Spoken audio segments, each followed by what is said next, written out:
raise the debt ceiling the way they've always done. Admiral, typically when you do a trip preview, you talk about all the planned stops, and there were other stops, Papua New Guinea and Australia, That's right, that have been announced. You did not do that. Is the President calling Prime Minister Albanese? Is he doing something that would perhaps lead to a change in the itinerary? Should we anticipate that?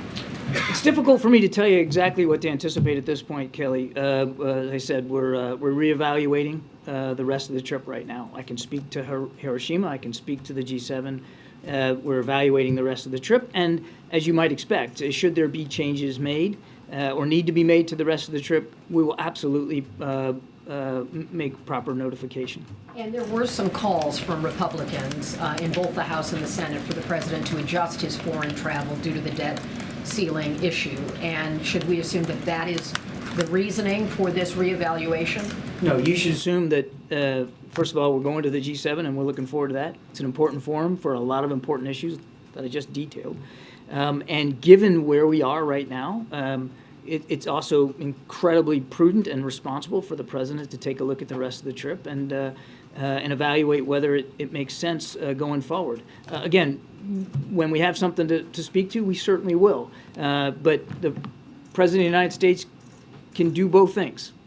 He can travel overseas and manage our foreign policy and our defense policy and look after our national security commitments in an important region like the Indo-Pacific, and also work with congressional leaders to do the right thing, raise the debt ceiling, avoid default, so that the United States' credibility here at home and overseas is preserved.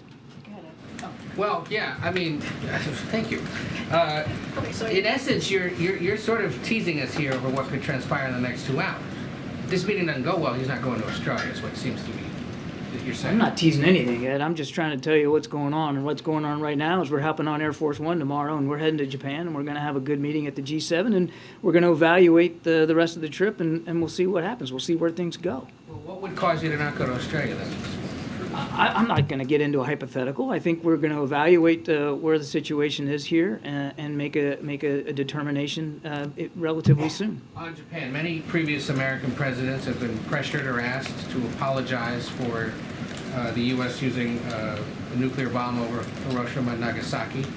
Does the president plan to do that when in Japan, or make any comments at all? The president plans to visit the memorial and to pay his respects to the lives of the innocents who were killed in the atomic bomb that was dropped on Hiroshima. But the focus of the trip, Ed, is what I just talked about in my opening statement. It's about the future. It's about getting the G7 together to talk about some common challenges and opportunities and to lay a framework down to address those challenges and opportunities together. And I think you're going to see that.